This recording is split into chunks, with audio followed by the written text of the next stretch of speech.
Nah, kalau kita ngomongin soal skema dan struktur data, beberapa praktisi SEO mungkin sering banget ngebahas tentang, oh ini skema, ini fungsinya ini, struktur data fungsinya ini dan caranya gini.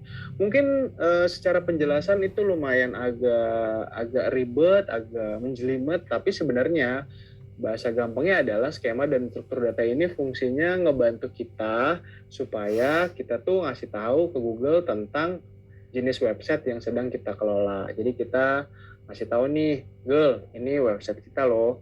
Kita nih websitenya tentang produk. Nih Google, website kita nih tentang berita dan sebagainya. Nah, kalau kita bahas tentang skema lagi, nah beberapa website itu kan sudah menerapkan si skema dan struktur data gitu. Nah, hal ini sebenarnya banyak banget yang udah bahas mungkin, tapi kita akan coba bahas lebih mendalam.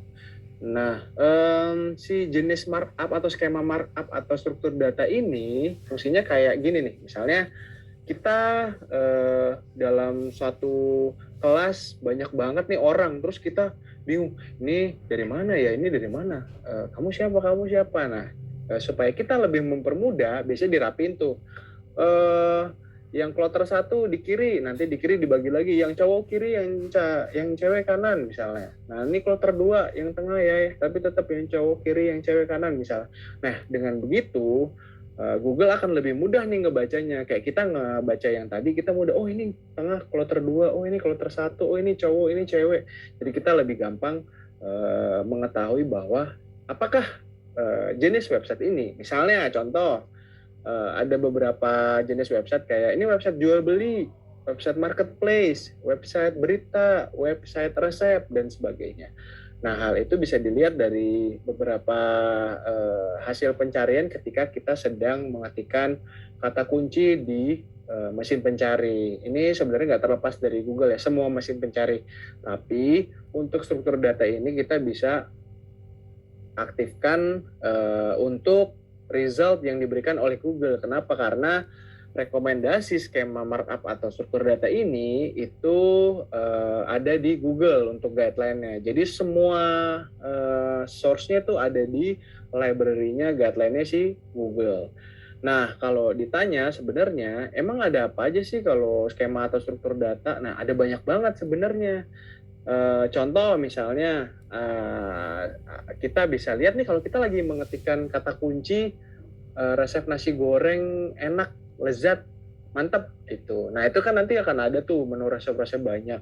Nah, di situ nanti kita akan lihat tuh mana yang hasil resultnya, wah ini kayaknya mirip banget nih resep yang lagi kita cari. Nah, biasanya tampilannya kurang lebih dia akan kayak, wah ini ada resepnya, ada judulnya, ada thumbnailnya, siapa yang nulis, terus ada ratingnya, ada time cooknya, gitu, ada waktu masaknya, terus ada ingredient dan sebagainya. Itu tergantung bagaimana kita mengset si skema dan struktur datanya. Nah, kalau kita lihat lagi, kira-kira gambarannya itu gimana sih skema dan struktur data?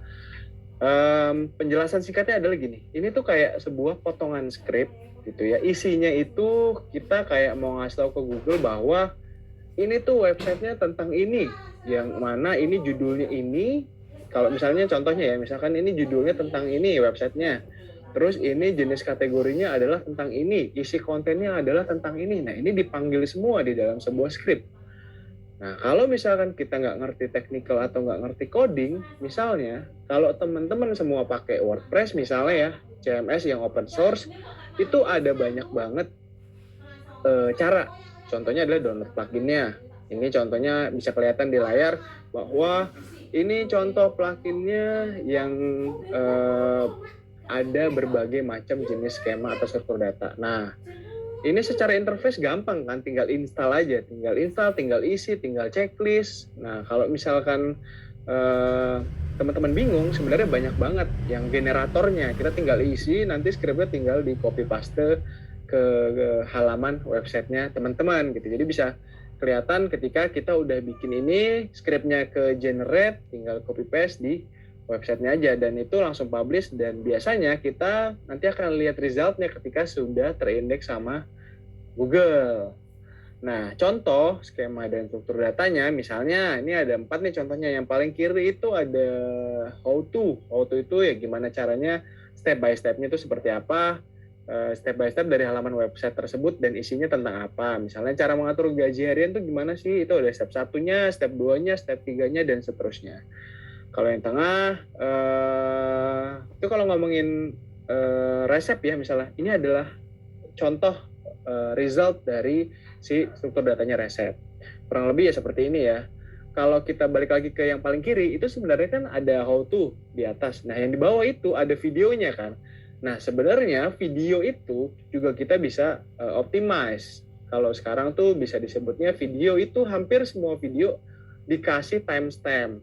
Timestamp itu misalnya kalau kita bikin video tentang cara ini, cara itu, kita bikin 9 cara, terus di dalam videonya itu kita bagi part-partnya menjadi 9 bagian, misalnya ini video tentang cara mengatur gajian, yang pertama ini, yang kedua ini, kita bikin timestampnya di menit pertama, cara pertama itu di menit berapa aja, di detik berapa, nanti kurang lebih tampilannya akan seperti yang di sebelah kiri bawah. Nah, kalau resep itu beberapa hal mungkin kayak time cook itu nggak dimasukin, tapi sebenarnya bisa juga dimasukin. Itu tergantung kita apa nih yang mau kita masukin. Balik lagi, itu semua tergantung dari si publishernya atau kita yang akan mempublish. Cuma direkomendasikan semua guideline-nya atau semua bagian yang ada dan disupport sama Google terkait dengan struktur datanya, kita masukin aja semuanya. Nah, yang ketiga ini ada settling search box. Ini contohnya bisa kelihatan ya di sini kalau misalkan mau lihat hal apapun yang bisa kita cari itu bisa kalau kita install settling search box-nya, apapun itulah ya. Mau itu tentang makanan, mau itu tentang jawaban, mau itu tentang jodoh, mungkin bisa kalau kita install settling search box-nya.